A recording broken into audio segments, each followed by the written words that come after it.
Počuj ma, toto nie je nejaká taká dobrá sračka. Toto je fakt jedna z tých mimozenských sraček, čo ti fakt odpáli obidvoje obličky. Tak si pripravený odpaliť svoju manku na hovna? Kmau, čúvaj.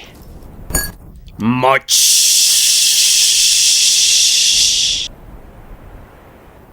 Potom trošku cukru, čistého etanolu, potom zamiešať, nech sa ten cuker poriadne rozpustí. Na rozdiel od ovocných likérov netreba čakať niekoľko mesiacov, než sa ten cuker rozpustí v tomto moku.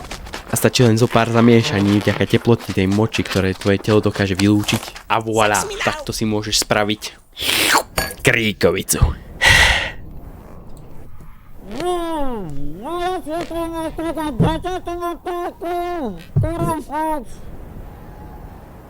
Ne, len som nasraný na toho koňa.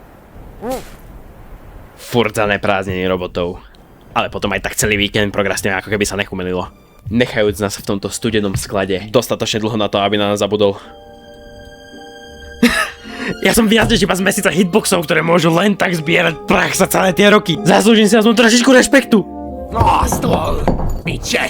Nevidel niekto môj lubrikant na ruky? Ej, Dok, okoštuj.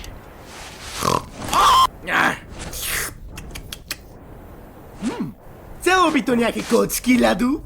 Piče, ja som vedel, že tam niečo chýba. Sorry, brácho. Podľa mojich lekárskych znalostí je toto... Kurva, nevím, možná 12 panáku?